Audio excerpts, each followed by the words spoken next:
Всем привет, с вами Дэн, и вот она лимиточка Хамильтона. Давно хотел про эти часы рассказать, и вот сейчас только руки дошли. Как видите, эксклюзивное издание для Гонконга. И здесь прям таки у нас таким кругом выделена часть города. Здесь у нас Гонконг, и Causeway Bay называется, соответственно, издание это, а Causeway Bay это бухта и одноименный район в Гонконге.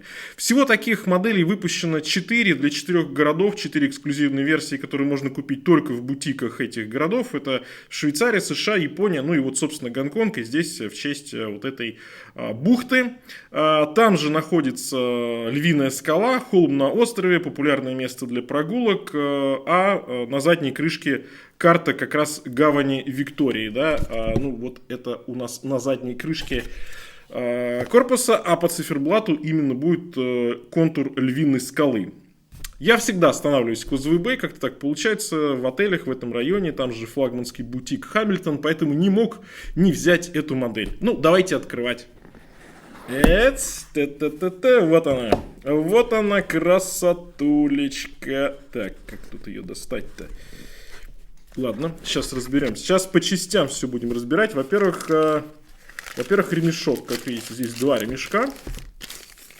Натовский один ремешок в комплекте. Ну, здесь на базе модели Hacky Field Mechanical Special Edition, да, сделали такой вот. То есть у нас один ремешочек идет в комплектике. Здесь гарантия, здесь, соответственно, чек. Лично покупал эти часы в бутике. Здесь такая уже полноценная гарантия. И здесь что еще у нас? А здесь мануальчик. Ну и часы. Вот она. Все, наконец-то разобрался, достал, все. Лишнее убираем. По цене, кстати, да, вот здесь как раз ритейл и написан. 5300 гонконгских долларов. Это примерно 700 долларов США. Ну и... красота, надо подзавести. И давайте стрелочки как-нибудь передвинем посимпатичнее, чтобы не загораживать циферблат. Здесь внутри стоит калибр H50 Хамильтон, запас хода 80 часов, ручной подзавод, тонкий профиль и в базе вот еще один натовский ремешок, поэтому здесь их два. Ну, мне кажется, тот, который в базе поставили, он и интереснее идет именно под эту модель, но ремешки всегда в хозяйстве пригодятся. 38 мм по диаметру. Вышла эта модель в конце января 2026 года. Пока еще можно купить в Гонконге, но на момент, по крайней мере, покупки моей этих часов. 9,5 у нас по толщине. Тонкие они. Здесь сколько? 18, наверное? Нет, здесь 20. Здесь 20. И ушки длинные 47. 47. Ну и вот так у нас получается, да, на мои 18,5. С учетом того, что, видите, здесь такой ремень у нас типа НАТО. По-другому немножко чувствуется эта модель на запястье. Если бы был обычный ремешок, она будет казаться поменьше. Ну, здесь вот такая версия. Мне нравится.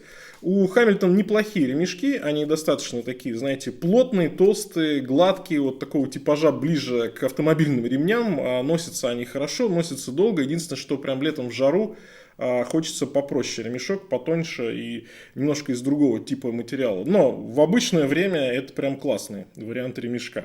Здесь сапфировое стекло, видите, немножко такое выпуклое, 50 метров водозащиты, ну про калибр уже сказал. И корпус стальной, он полностью отпескоструенный, матовый, потому что у нас милитари стилистика. Почему они именно выбрали Hacky Field для вот 4 городов, честно говоря, не знаю. Ну, наверное, больше как, знаете, такие туристические часы, такие часы для путешествий, часы, может быть, для приключений.